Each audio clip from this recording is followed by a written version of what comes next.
folks, it's Ruby here with Valhalla Organics. We're going to do a little quick garden tour and then we're going to actually harvest some radishes. So those of you who planted radishes alongside us when we were doing that a few weeks ago, your radishes are probably ready to pull too. And for those of you who remember our garden videos from last year, oftentimes they featured Yard Tiger, and this one is no different, although she's actually in the house just yelling at me through the window there. So, meow. Alright, so starting at this end of the garden, there's a bunch of weeds in the middle, so all these little beautiful flowers, those are actually weeds. So I'm going to be pulling those up in a couple of days and putting lettuce in that spot. Let the weeds grow, partially just because I didn't want to have to do it a second time, and partially because these little flowers actually attract a lot of pollinators, and so I'm very lenient about quote-unquote weeds that attract pollinators, that feed our pollinators. And these little guys are some peppers, so those guys are going to be some beautiful pepper plants.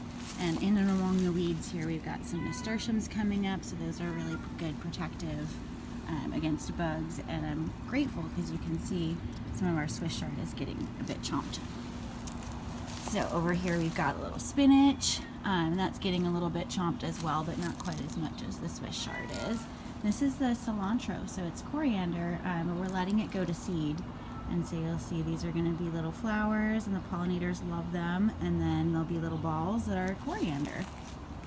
We've got our peas climbing up the trellis here, and pretty soon those will start to bloom, and then they'll start to have little pea pods on them. So over here, start to get into some of the radishes. Got some broccoli here. This is broccoli, and some more weeds. We've got some little cilantro coming up in there. Those are all volunteer cilantro, so I have to be careful when I remove those weeds that I want to preserve as much of the cilantro as possible. And then these are radishes. So we've actually got a couple of different kinds of radishes. We've got your sort of standard ones that are red on the outside and white on the inside. And then these ones back here aren't quite ready to pull yet, but they're white icicle radishes and French breakfast radishes. So those are really fun too. And we're gonna actually pickle these.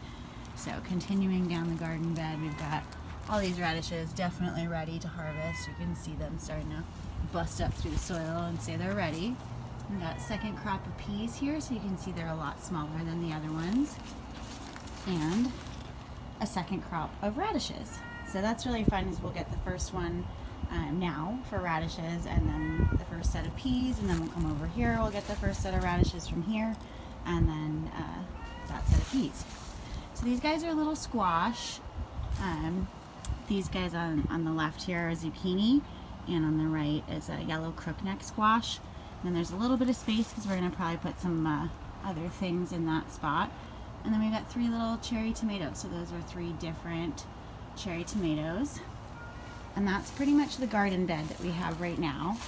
So once I pull all these radishes out, it's going to buy us a bunch more space for some more peppers and our cucumbers, etc. So that's what's going on here. So picking radishes is really easy. You want to make sure that they look like they're ready to come up. And I'll show you a couple that aren't quite ready, just so you can tell the difference. And you're just going to take them by the stalk and literally just pull them right up.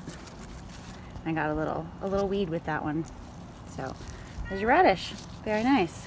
I've just got a little bag that I'm going to be putting them in. So I'll grab this guy. And then you can see this one that was next to them is pretty small still. So I could probably harvest that one. But I think what I'm going to do is just tuck him back in, tuck her back in, tuck them back in, and come back in a couple days for that one. So I see another one that's pretty ready to go. Sometimes with radishes, if you wait too long, so I waited too long with this one, they'll actually split. So that's not something eating it necessarily, it's just they grow in segments, and so if they grow too fast or too long, they'll split. Other vegetables do this too. Sometimes cucumber does it, other kinds of things. So I'm going to go ahead and keep harvesting these guys. And we're going to make pickled radishes with them. So stay tuned. We'll let you guys know when they're available.